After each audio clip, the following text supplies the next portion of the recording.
തൃത്താലയിൽ ഓണം കാർഷികോത്സവത്തിന് ഒരുക്കം തുടങ്ങി. ഇതിനു മുന്നോടിയായി പച്ചക്കറി കൃഷിക്ക് തുടക്കം കുറിച്ചു. സെപ്റ്റംബർ 1 മുതൽ 3 വരെ ജനകീയ കാർഷികോത്സവം സംഘടിപ്പിക്കാനാണ് തീരുമാനം. സുസ്ഥിര തൃത്താല പദ്ധതിയുടെ ഭാഗമായാണ് സെപ്റ്റംബർ 1 മുതൽ 3 വരെ ജനകീയ കാർഷികോത്സവം സംഘടിപ്പിക്കുന്നത്. ഓണത്തോടനുബന്ധിച്ച് ആസൂത്രണം ചെയ്തിട്ടുള്ള കാർഷിക വിളവെടുപ്പ് ഉത്സവമാക്കുന്നതിനും സുസ്ഥിര തൃത്താലയുടെ ഭാഗമായി ഓണം ലക്ഷ്യം വെച്ച് ഉൽപ്പാദിപ്പിക്കുന്ന ഉൽപ്പന്നങ്ങൾക്ക് വിപണി ലഭ്യമാക്കുകയാണ് കാർഷികോത്സവത്തിന്റെ ലക്ഷ്യം. മത്സ്യകൃഷി വിപണനവും കാർഷികോത്സവത്തിന്റെ ഭാഗമായി ഉണ്ടായിരിക്കും. കാർഷികോത്സവത്തിന്റെ ഭാഗമായുള്ള മണ്ഡലതല വിത്തിറക്കൽ ഉത്സവം ആലിക്കര കോട്ടൂർമന 2.5 ഏക്കർ കൃഷിയിടത്തിൽ തദ്ദേശ സ്വയംഭരണ വകുപ്പ് മന്ത്രി MP രാജേഷ് നിർവഹിച്ചു.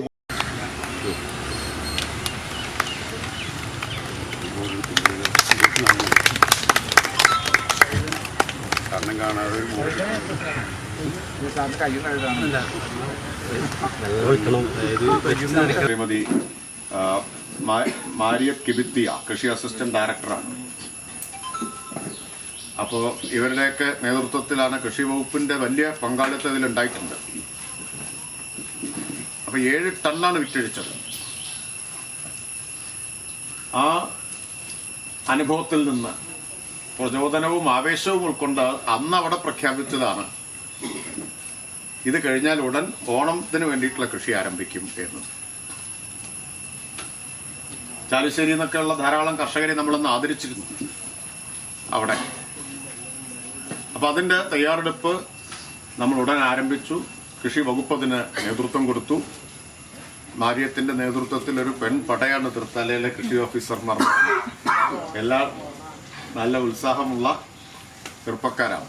കർഷകരിൽ നിന്ന് 20% അധിക വിലയ്ക്ക് പച്ചക്കറികൾ സംഭരിച്ച് 30% കുറഞ്ഞ വിലയ്ക്ക് കാർഷികോത്സവത്തിൽ വിപണനം നടത്തുമെന്നതാണ് കാർഷികോത്സവത്തിന്റെ പ്രത്യേകത. പൊതുജനങ്ങൾക്ക് വിഷരഹിത പച്ചക്കറി വിലക്കുറവിൽ ലഭ്യമാക്കാൻ ഇത് സഹായിക്കും. ഓണവിപണി ലക്ഷ്യമിട്ട് 100 ഏക്കർ സ്ഥലത്താണ് പച്ചക്കറി കൃഷി നടത്തുന്നത്. 10 ഏക്കർ സ്ഥലത്ത് പുഷ്പകൃഷിയും നടത്തും. കൂടാതെ ഓണക്കിറ്റ് പദ്ധതിയും നടപ്പാക്കും. പ്രദർശന വിപണനമേള, കാർഷിക പ്രദർശനം, കാർഷിക സംരംഭകരുടെയും പ്രൊഫഷണലുകളുടെയും സംഗമം, കാർഷിക സാഹിത്യോത്സവം, പുസ്തകോത്സവം, കാർഷിക സെമിനാറുകൾ, പ്രാദേശിക കാർഷിക തനത് സാംസ്കാരിക പരിപാടികൾ എന്നിവയും സംഘടിപ്പിക്കും. ഈ ചാനൽ തൃത്താല. BSc ഒപ്റ്റോമെട്രി ഒരു പ്രൊഫഷണൽ കോഴ്സാണ്. ഇതൊരു പ്രാക്ടിക്കൽ ഓറിയന്റഡ് കോഴ്സും കൂടിയാണ്. ക്ലാസ്സിൽ പഠിക്കുന്നതിനേക്കാൾ ക്ലിനിക്കൽ എക്സ്പോഷർ കൂടുതൽ വേണ്ടൊരു മേഖലയും കൂടിയാണ്. അൽസലാമ ഐ ഹോസ്പിറ്റലിൽ ആവശ്യത്തിലധികം ക്ലിനിക്കൽ എക്സ്പോഷർ നമുക്ക് ലഭിക്കുന്നുണ്ട്. അതുകൊണ്ട് തന്നെ വേഗത്തിൽ പഠിക്കാൻ പറ്റുന്നു, എല്ലാം മനസ്സിലാക്കാനും പറ്റുന്നു.